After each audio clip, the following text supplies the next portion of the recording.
Assalamualaikum warahmatullahi wabarakatuh. Perkenalkan, nama saya Irma Tia Intenti dengan nomor NPM 18130240044. Di sini saya sebagai pemateri dan akan menjelaskan mengenai bahaya antibiotik. Pertama, ada pengertian antibiotik.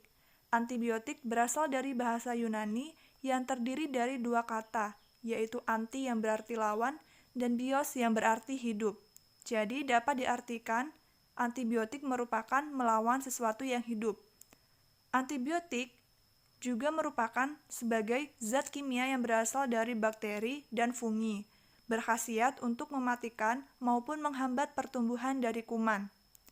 Kemudian pengertian antibiotik yang lain yaitu antibiotik adalah zat yang dihasilkan dari mikroorganisme atau yang dihasilkan secara sintetik yang dapat membunuh dan menghambat perkembangan mikroorganisme lain. Kemudian ada klasifikasi antibiotik. Yang pertama yaitu berdasarkan aktivitasnya.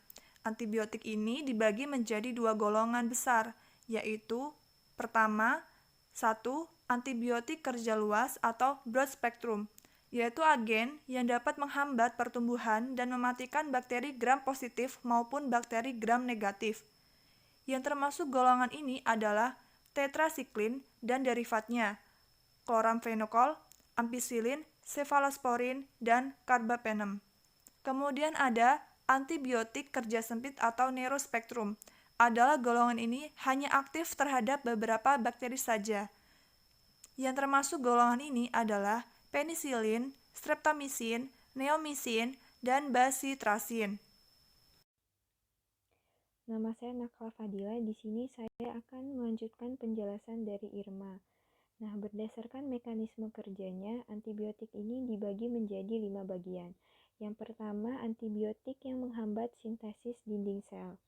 Jadi, tempat kerja antibiotik pada dinding sel bakteri ini adalah lapisan peptidoglikan. Lapisan ini sangat penting dalam mempertahankan kehidupan bakteri dari lingkungan yang hipotonik, sehingga kerusakan atau hilangnya lapisan ini akan menyebabkan hilangnya kekakuan dinding sel dan akan mengakibatkan kematian. Yang kedua adalah antibiotik yang menghambat permeabilitas atau fungsi membran sel. Jadi, sitoplasma pada sel-sel hidup berikatan dengan membran sitoplasma yang berperan di dalam barir permeabilitas selektif, yang berfungsi di dalam transport aktif dan mengontrol komposisi internal dari sel. Bila fungsi integritas membran sel ini terganggu, maka ion dan makromolekul akan keluar dari sel dan akan menghasilkan kerusakan dan kematian sel. Yang ketiga yaitu antibiotik yang menghambat sintesis protein sel mikroba. Jadi penghambatan sintesis protein dapat berlangsung di dalam ribosom. Berdasarkan koefisien sedimentasinya, ribosom dikelompokkan dalam 3 grup. Yang pertama itu ribosom 80S, terdapat pada sel eukariot. Partikel ini terdiri dari subunit 60S dan 40S. Yang kedua, ribosom 70S, didapatkan pada sel prokariot dan eukariot. Partikel ini terdiri dari subunit 50S dan 30S. Yang ketiga, ribosom 55S, hanya terdapat pada mitokondria mamalia dan menyerupai ribosom bakteri, baik fungsi maupun kepekaannya terhadap antibiotik. Untuk memelihara kelangsungan hidupnya, sel mikroba perlu mensintesis protein yang berlangsung di dalam ribosom, yang bekerja sama dengan mRNA dan tRNA. Gangguan sintesis protein akan berakibat sangat fatal. Antibiotik dengan mekanisme kerja seperti ini mempunyai daya antibakteri yang sangat kuat. Yang keempat yaitu antibiotik yang menghambat metabolisme sel mikroba. Jadi, beberapa antibiotik mempunyai cara membunuh dan menghambat dengan mengganggu metabolisme utama mikroba. Cara ini merupakan yang paling efektif dalam membunuh mikroorganisme, misalnya sulfonamides dan trimetoprim. Yang terakhir adalah antibiotik yang menghambat sintesis asam nukleat sel mikroba. Jadi asam nukleat merupakan bagian yang sangat vital bagi perkembangbiakan sel. Nah, antibiotik yang mempengaruhi sintesis protein dan asam nukleat mayoritas aktif pada bagian translasi. Begitu pentingnya asam nukleat bagi sel, maka gangguan sintesis DNA atau RNA dapat memblokir pertumbuhan sel. Selanjutnya yaitu berdasarkan struktur kimianya, antibiotik dibedakan menjadi yang pertama ada antibiotik beta-laktam, yang merupakan antibiotik yang memiliki spektrum luas dan toksisitas rendah walaupun kejadian alerginya relatif tinggi. Misalkan penisilin, cefalosporin, carbapenem, monobactam, dan carbazepam.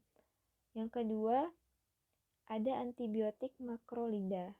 Nah, senyawa ini bersifat glikosida yang mengandung cincin lakton makrosiklik, gula amino basa, dan gula netral.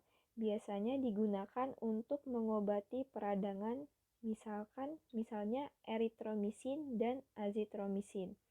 Yang ketiga itu linkomisin, mempunyai spektrum yang mirip antara satu dengan lainnya dan memiliki kemampuan difusi yang baik pada tulang yang digunakan juga untuk mengatasi peradangan, misalnya penisilin.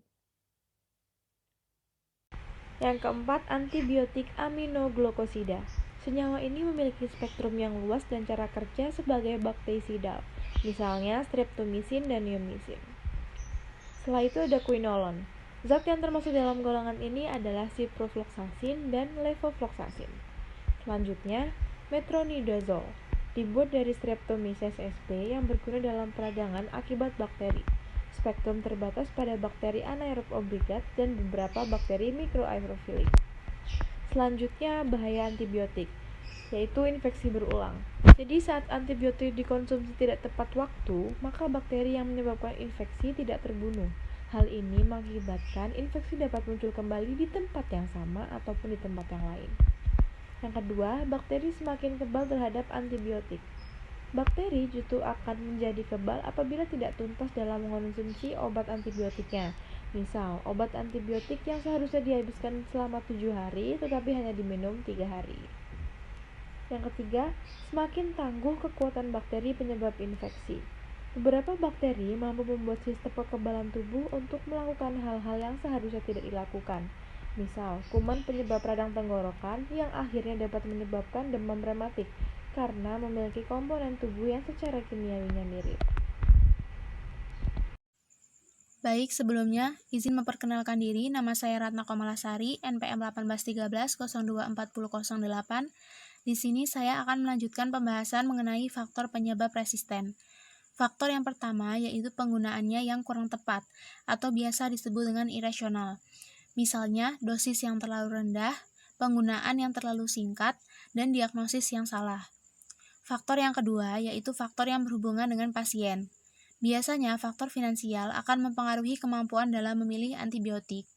Pasien dengan kemampuan finansial yang baik akan menuntaskan terapi sehingga penyakit benar-benar sembuh. Sedangkan, pasien dengan kemampuan finansial yang buruk tidak mampu menuntaskan segmen terapi sehingga hanya menimbulkan efek resisten. Yang ketiga, perilaku hidup sehat, terutama bagi tenaga medis. Misalnya, disinfeksi alat-alat medis yang akan digunakan untuk memeriksa pasien. Yang keempat, peresepan dalam jumlah yang besar. Peresepan dalam jumlah yang besar bisa meningkatkan seleksi resisten terhadap obat baru. Peresepan meningkat akibat diagnosis yang belum pasti. Klinisi sering sekali salah atau kesulitan dalam menentukan antibiotik yang tepat karena kurangnya pelatihan. Yang selanjutnya yaitu penggunaan monoterapi lebih berpotensi menyebabkan resisten dibandingkan dengan terapi kombinasi. Selanjutnya, kurangnya penelitian oleh ahli dalam membuat antibiotik baru, dan yang terakhir yaitu lemahnya pengawasan dalam distribusi dan pemakaian antibiotik. Apabila dosis subterapeutiknya meningkat, maka dapat terjadi resisten. Selanjutnya yaitu penanganan. Kejadian resisten yang diakibatkan oleh pemakaian antibiotik yang kurang tepat dapat ditekan dengan melakukan hal-hal sebagai berikut. Yang pertama, dokter lebih berhati-hati saat meresepkan obat antibiotik. Jangan terlalu mudah menulis dan meresepkan obat antibiotik. Karena biasanya pasien atau masyarakat ketika sakit dan penyakitnya dirasa sama dengan penyakit yang sebelumnya, maka dengan mudah dia bisa menggunakan antibiotiknya untuk pengobatan tersebut, padahal belum tentu diagnosisnya itu benar. Yang kedua, tenaga kesehatan selain dokter, seperti apoteker, bidan, dan perawat, serta mantri, juga tidak boleh dan tidak mudah memberikan obat antibiotik kepada pasien. Yang ketiga, apoteker harus lebih berhati-hati dalam memberikan atau menjual resep antibiotik. Jangan memberikan atau menjual obat antibiotik sembarangan tanpa adanya resep. Jika akan menyiapkan resep obat antibiotik untuk pasien, sebaiknya apoteker memberikan edukasi secukupnya mengenai tata cara penggunaan obat antibiotik dengan tepat, seperti antibiotik harus habis walaupun pasien sudah sembuh atau pemakaian 3 kali sehari dan aturan lainnya. Selanjutnya, masyarakat atau pasien sebaiknya tidak mudah mengobati diri sendiri dengan obat antibiotik tanpa resep dokter. Yang terakhir, dokter serta apoteker berperan sebagai tenaga kesehatan, dapat bekerja berkesinambungan dan lebih meningkatkan komunikasi yang efektif serta lebih intens terkait dengan pemakaian dan penggunaan obat antibiotik. Apoteker yang lebih memahami tentang obat antibiotik serta indikasi dan kegunaannya, sedangkan dokter lebih terbuka untuk meresepkan antibiotiknya secara rasional, sehingga penggunaan antibiotik dapat tepat sasaran dan tidak menimbulkan resisten. Demikian penjelasan dari saya. Jika ada kekurangan, mohon maaf. Kami akhiri. Wassalamualaikum warahmatullahi wabarakatuh.